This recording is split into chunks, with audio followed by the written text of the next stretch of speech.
Hello student, हम discuss कर रहे थे रिलेशन फ्रॉम क्लास 11। हमने कार्टेशियन प्रोडक्ट देखा और कार्टेशियन प्रोडक्ट पे कुछ थ्योरम्स देखा। आज हम पढ़ेंगे relation of two non empty sets. ठीक है, रिलेशन बिटवीन या relation of two non empty sets या relation between two empty sets. Suppose एक सेट्स है ए जिसके एलिमेंट हैं 2, 3, 4, 5। एक सेट्स है बी जिसमें एलिमेंट है 4, 9, 16, 25। इसको हम कैसे रिप्रेजेंट करेंगे in terms of relation. Suppose एक सेट्स है ए और ये एक सेट्स है बी। इसमें हमने लिखा 2, 3, 4, 5। इसमें हमने लिखा 4, 9, 16, 25। रिलेशन ए टू बी हमें करना है। इसको हम कैसे पढ़ते हैं? ए टू बी, मतलब ए से बी के तरफ ए टू बी रिलेशन हम एस्टेब्लिश करा दिस 2, 4, 3, 9, 4, 16, 5, 25। इसको हम ऐसे लिख सकते हैं relation R from A to B is a subset of A cross B।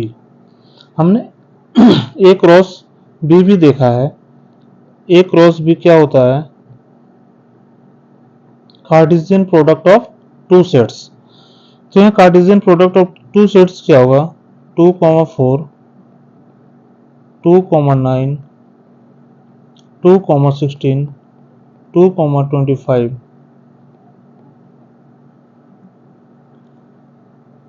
Again 3, 4, 3, 9, 3, 16, 3, 25।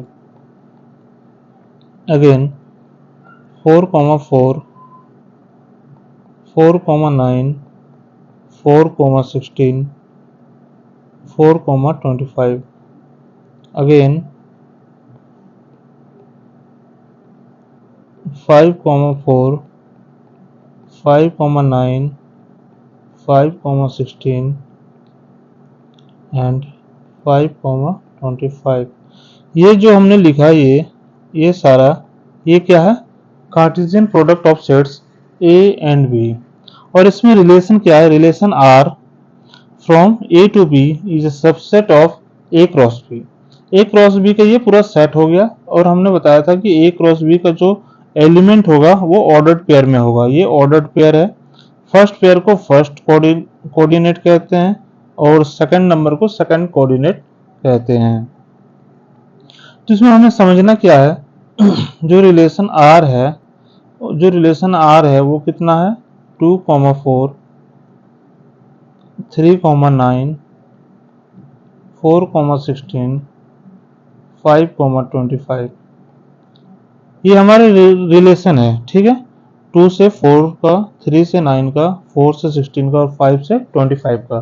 और हम यहाँ पे ये चीज देख सकते हैं कि इसके अंदर एक एलिमेंट ये रहा, एक एलिमेंट ये रहा, एक एलिमेंट ये रहा और एक एलिमेंट ये रहा, जो कि रिलेशन है। और ये जो सेट रिलेशन है, इनमें हमने जो जो ऑर्डर्ड पेयर है वो ऑर्डर्ड पेयर कार्टेशियन प्रोडक्ट और ए एंड बी में भी है। तो हम इसको लिख सकते हैं R is a subset of A cross B. ठीक है, R is a subset of A cross B. इसमें हमें ये समझना था कि कोई दो सेट है, सेट ए और set B, non empty sets. ठीक है, तो इसको हमने ऐसे रिप्रेजेंट करा। इसको रिप्रेजेंट करने के बाद हमने रिलेशन करा A to B, R from A to, relation R from A to B, मतलब A to B in this way from A to B. और हमने बताया कि रिलेशन आर जो होगा वो सबसेट होगा किसका, ए क्रॉस बी का। तो हमने क्या करा, ए क्रॉस बी पहले कार्टेशियन प्रोडक्ट बनाया, उसके बाद हमने जो रिलेशन था वो लिखा। इससे हमने जो रिलेशन में जो ऑर्डर्ड पेयर एलिमेंट जो भी एलिमेंट थे वो सारे हमें कार्टेशियन प्रोडक्ट में भी मिल गया। तो इससे हम कह सकते हैं कि जो आर होगा रिलेशन होगा सबसेट होगा कार्टेशियन प्रोडक्ट के। टोटल नंबर ऑफ रिलेशन क्या होगा वो हम देखेंगे। Total number of relation, total number of relation, let m number of element in set A, n number of element in set B, then Cartesian product of A and B is equal to m into n। जैसे इसमें 4 into 4 is equal to 16। जैसे इसमें element था, हमारा element 4 था और इसमें भी हमारा एलिमेंट 4 है, तो 4 इंटू 4 करेंगे तो 16 आएगा। 4 8 12 16।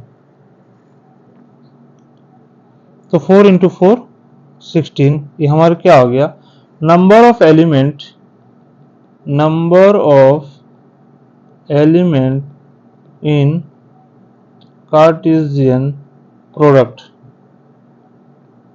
Number of element in Cartesian product. ठीक है, अब देखेंगे total number of subset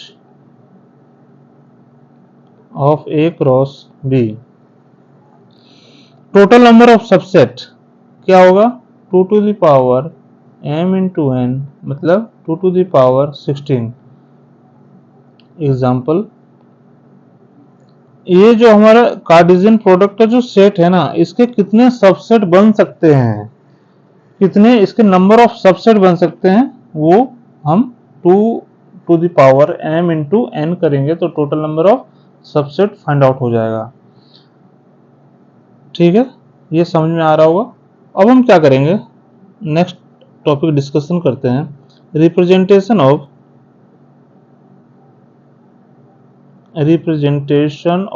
a relation. Representation of sets भी हमने पढ़ा था, अब रिप्रेजेंटेशन ऑफ रिलेशन पढ़ेंगे। पहला फॉर्म होगा roster form. Roster form, roster form क्या होता है, the set of all ordered pair, the set of all ordered pair belonging to R. सारे वो सेट्स, सारे ऑर्डर्ड पेयर के वो सेट्स जो आर से बिलोंग होगा। जैसे एग्जांपल हम देखते हैं, if R is a relation, मान लो कि आर रिलेशन है from set A is equal to 2 3 4 5, जो हमने अभी ऊपर एग्जांपल पे लिया है, to set B is equal to 4 9 16 25 by the rule A relation B, A square is equal to B। ये हमारा रोस्टर फॉर्म में ऐसे लिख सकते हैं, जो हमारा ऊपर एग्जाम्पल है वो। तो R इज इक्वल टू 2,4, अगर इसका स्क्वायर करेंगे तो 4 आएगा, फिर 3,9, अगर 3 का स्क्वायर करेंगे तो 9 आएगा, 4,16, अगर 4 का स्क्वायर करेंगे तो 16 आएगा, एंड लास्ट 5 का स्क्वायर करेंगे तो 25 आएगा। रोस्टर फॉर्म में क्या है, the set of all ordered pair belongs to R. इसको हम कैसे लिखते हैं, if R is a relation from set A to set B, set A में ये था, सेट बी में ये था, बाय द रूल, एक रूल को फॉलो कर रहा है, A relation B, A square is equal to B square, A square is equal to B square. ठीक है। तो set of all ordered pair, वो सारे ऑर्डर्ड पेयर के जो सेट होंगे ना, वो जो बिलोंग्स टू आर होगा, ये आर से बिलोंग कर रहा है, हाँ कर रहा है। तो ये हमारा रोस्टर फॉर्म था। सिमिलरली एक जो सेट में हमने पढ़ा था set builder form, set builder form, set builder form, ठीक है। ये हमारा जो था ये यही हमारा था रोस्टर फॉर्म, ठीक है। ये रोस्टर फॉर्म है, ये रोस्टर फॉर्म है ये वाला। अब हम सेट बिल्डर फॉर्म पढ़ेंगे। तो सेट बिल्डर फॉर्म में क्या है, मान लो कि रिलेशन आर है, ordered pair A comma B such that A belongs to A, B belongs to B and A square is equal to B. ध्यान से देखना है, सेम, कोई अलग एग्जांपल नहीं बता रहा हूँ, एक ही एग्जांपल से बताऊंगा तो इजी समझ में आएगा। ए कॉमा बी, ठीक है, ए कॉमा बी है, ए और बी है, ए इसे ए मान लो और 4 को हम बी मान लेते हैं। तो ए बिलोंग्स टू ए, जो पहला लेटर होगा वो सेट ए से बिलोंग करेगा, और जो सेकंड लेटर होगा, जो सेकंड लेटर होगा 4 ऑर्डर्ड पेयर में जो सेकंड नंबर होगा वो सेट बी से बिलोंग करेगा। और इनमें जो रिलेशन है ना ऑर्डर्ड पेयर में, वो एक स्क्वायर बी है, मतलब अगर इसका स्क्वायर करेंगे तो बी में जो आएगा उसको जो स्क्वायर करने के बाद जो रिजल्ट आएगा वो होगा तो 2,4। तो ये हो गया सेट बिल्डर फॉर्म, कि इससे हम सेट बना सकते हैं। एक मेथड और होता है जिसको हम कहते हैं एरो डायग्राम। हालांकि एरो डायग्राम मैंने पहले ही बता दिया है आपको। जैसे एक ए सेट ए है, सेट बी है, 2 3 4 5 4 9 16 25। तो A square B, A square equal to B, A square equal to B, A square equal to square is equal to B. और ये ए टू बी था, और बी टू ए में क्या होगा कि under root B square under root B is equal to A. ये समझना है, ये जो होगा ये होगा बी टू ए, ये होता है बी टू ए का। अगर हम कहते हैं बी टू ए जब इधर से आता तब ये क्या होता, स्क्वायर रूट में आता, तब हम रिलेशन क्या लिखते हैं, under root B is equal to A. ये होता हमारा बी टू ए। आगे क्या है, domain and range of a relation पढ़ेंगे, ठीक है। Domain and range of a relation, domain, ठीक है, range of a relation, domain and range of a relation बहुत सिंपल है। सपोज एक सेट से ए है, ये बी है, सेम एग्जांपल लेता हूँ, 2 4 3 5 4 16 9 25, ठीक है। तो ए और ये हमारा रिलेशन हो गया। तो जो ए होगा ना, जैसे ए टू बी जा रहा है ना, ए टू बी है ये relation R A to B. जब ए टू बी होगा तो जो ए होगा वो होगा हमारा डोमेन, ठीक है, ये डोमेन होगा। और जो बी होगा वो हमारा रेंज होगा। समझना है, इसमें और एक कॉन्सेप्ट है, ठीक है, ये रेंज होगा। एक मिनट, एक चीज समझाना चाहता हूं मैं, बहुत इंपॉर्टेंट चीज है।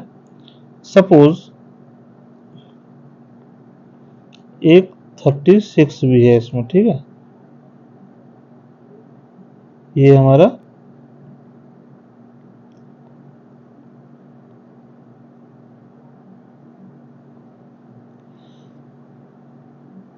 बी, जो सेट बी में है ना 4 है, 16 है, 9 है, 25 और 36 है। एक रेंज तो है ही है, ये रेंज है, मतलब इसके जितने भी यहाँ पे रिलेशन होंगे ना वो रेंज होगा। रेंज हो गया 4 16 9 25, ये रेंज है। एक इसी पार्ट में होता है एक कोडोमेन। एक्चुअली फंक्शन में भी बताऊंगा। कोडोमेन, डोमेन तो वो हो गया ए, ठीक है, ए में जो भी पार्ट्स के रिलेशन बन रहे होंगे वो डोमेन है। रेंज क्या है, इनका जो इनका रिलेशन बन रहा है यहाँ पे एस्टेब्लिश हो रहा है वो रेंज है, ठीक है। 36 रेंज नहीं है, रेंज क्या है 4, 6, 9, 25 और 36, ये होता है हमारा कोडोमेन। मतलब बी में कोई सा भी एलिमेंट हो, एक्स वाई जेड कोई सा भी एलिमेंट हो, उसको हम कोडोमेन कहते हैं। और इस कोडोमेन में जो भी एलिमेंट होंगे ना, जिनका रिलेशन होगा, उसी को हम रेंज कहते हैं, ठीक है। तो ये है हमारा difference between range and codomain, ठीक है। अगर इनके सारे मान लो सपोज 6 होता, अगर 36 होता तो रेंज और कोडोमेन होता हमारा क्या होता, इक्वल होता। मगर यहाँ पे 6 इसका कोई भी रिलेशन नहीं है ए के साथ, तो इसलिए यहाँ पे जो रेंज और कोडोमेन है वो डिफरेंस है। अगर ए के सारे एलिमेंट के साथ हमारा यहाँ पे बी के सारे एलिमेंट के साथ रिलेशन होता, ए टू बी सारे रिलेशन ही होते, तो हमारा रेंज और कोडोमेन जो है वो सेम होते। मगर यहाँ 36 कोई भी रिलेशन का पार्ट नहीं है, इसलिए ये कोडोमेन को और रेंज को डिफ्रेंशिएट कर रहा है। बस इतना ही है। Let R be the rational number, let इसी को हम कैसे लिख सकते हैं, let R be an relation from set A to B, ठीक है। The set of all first coordinate of the ordered pair, ठीक है, belongings to R is called domain। जो रिलेशन से ना बन रहा है, इससे डोमेन का डिफिनेशन क्या होगा, डोमेन, डोमेन को क्या बोलेंगे, the set of all first coordinate of the ordered pair belongings to R is called domain, ठीक है। जैसे इसका ऑर्डर्ड पेयर क्या बन रहा था, 4, 6, 2, 4, 3, 9 एंड 5, 25। तो जो फर्स्ट कोऑर्डिनेट है, फर्स्ट कोऑर्डिनेट मतलब 2, 4, 3, 5 फर्स्ट कोऑर्डिनेट है, उस जो बिलोंगिंग्स टू आर, जो रिलेशन में हैं, जो रिलेशन में हैं, उसी को हम डोमेन कहते हैं। और रेंज किसको कहते हैं, सिमिलरली रेंज किसको कहते हैं हम, the set of all second coordinates of the ordered pairs in R is called range of R। देखो रेंज ऑफ R लिखा ही है मैंने, रेंज ऑफ R मतलब 4, 16, 9, 25, ये क्या है, ये रेंज है। ये क्या है, ये रेंज है। तो डोमेन को हम कैसे रिप्रेजेंट करते हैं, DOM, domain of relation R is equal to A such that A, B belongs to R। और रेंज को कैसे हम डिनोट करते हैं, कैसे लिख सकते हैं हम, B such that A, B belongs to R। इसमें हमें सीखने वाली बात क्या है, अगर जो डोमेन होगा जो ए होगा, ए सच दैट A, B, और जो रेंज होगा वो B होगा, ठीक है। अगर यही B to A होता, अगर यही B to A होता तो पूरा सिनेरियो जो है ना वो चेंज हो जाता। इसमें हमारा डोमेन हो जाता, domain relation to relation R और रेंज टू R, ऐसे ये बिल्कुल सिनेरियो ऑपोजिट हो जाता है, ठीक है। नेक्स्ट आगे एक एग्जांपल देखते हैं। Example, suppose let us sets a is equal to 1 3 5 7, ठीक है। दूसरा एक सेट है 2 4 6 8 10, R है रिलेशन 1 8 3 6 5 2 1 4। इसमें डोमेन ऑफ रिलेशन R के क्या लिख सकते हैं हम? फर्स्ट कोऑर्डिनेट तो 1 3 5। ये जो है रिपीट नहीं होता एलिमेंट, इसलिए 2 बार 1 आया है, उसके बावजूद भी हमने 1 लिखा, 1 टाइम 1 लिखा, 1 टाइम 1 लिखा। क्यों? एलिमेंट्स जो है ना सेट्स के अंदर वो रिपीट नेवर, कभी भी रिपीट नहीं करते। और range of relation R is equal to क्या है? सेकेंड कोऑर्डिनेट 8 6 2 4, ठीक है। उम्मीद कर रहा हूं आप लोगों को समझ में आ रहा होगा।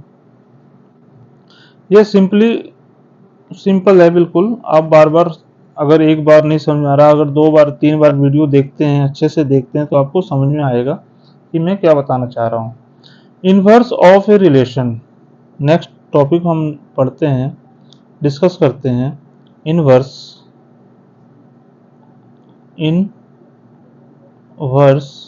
Of a relation. Actually inverse of a relation में बता चुका हूं, बस पॉइंट आउट करने का जरूरत है यहाँ पे।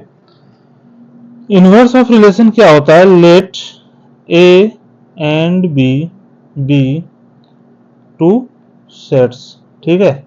ए एंड बी 2 सेट्स है, and R be a relation from a set A to a set B, then the inverse of relation R is denoted by R inverse, ठीक है। जो A to B का जो इनवर्स ऑफ R लिखेंगे, उससे हम इस तरीके से डिनोट करते हैं, ठीक है। इस तरीके से डिनोट करते हैं, is relation from B to A, ठीक है, फ्रॉम B to A, and it is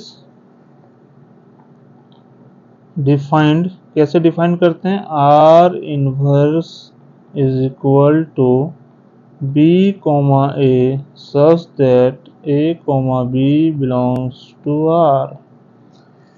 देखिए सब कुछ उल्टा हो गया ना। जैसे ये जो R है ना, इस R को अगर हम रिवर्स करते हैं, यहीं पे बताता हूँ, इस R को अगर हम रिवर्स लिखते हैं ना, तो क्या हो जाएगा? 8 1 6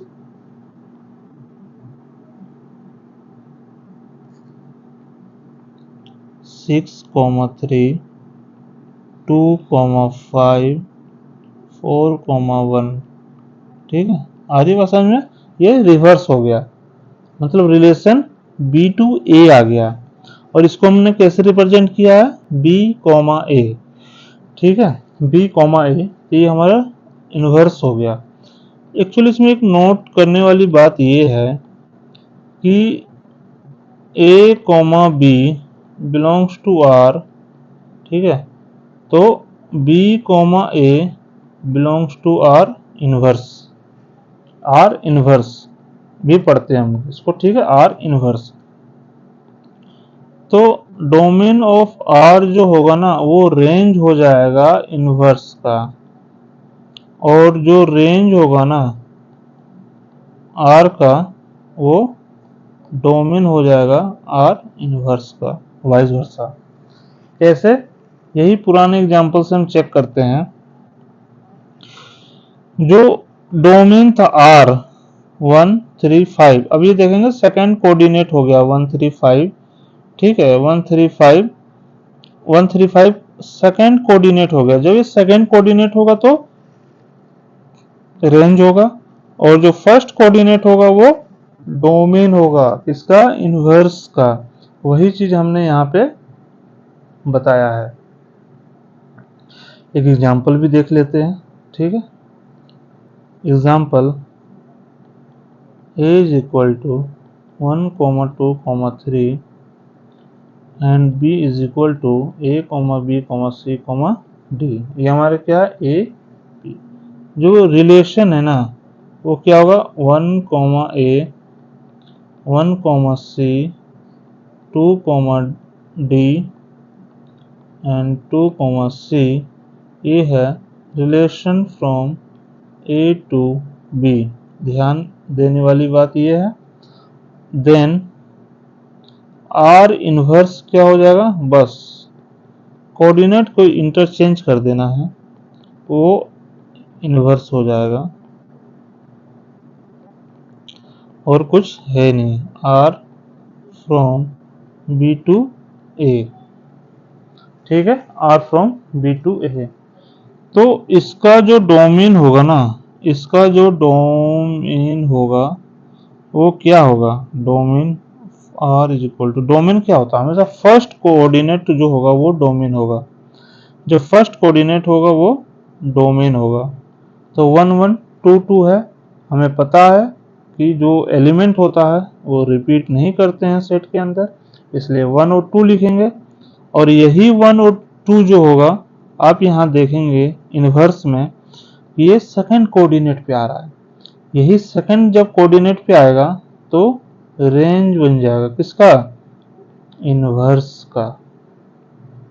उसी तरह सिमिलरली रेंज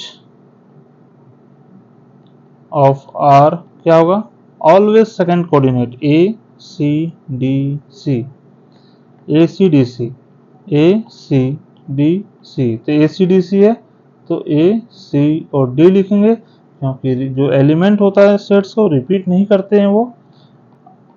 तो डोमेन ऑफ इनवर्स आर, देखिए ये डोमेन है, यहाँ पे फर्स्ट कोऑर्डिनेट है तो ये क्या हो गया? डोमेन हो गया। यही बताने की हम कोशिश कर रहे हैं, ठीक है।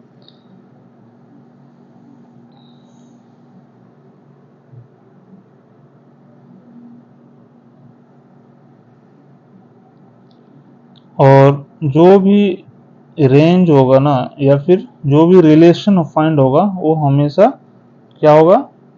जो भी रिलेशन हम फाइंड करेंगे वो हमेशा सबसेट होगा। किसके?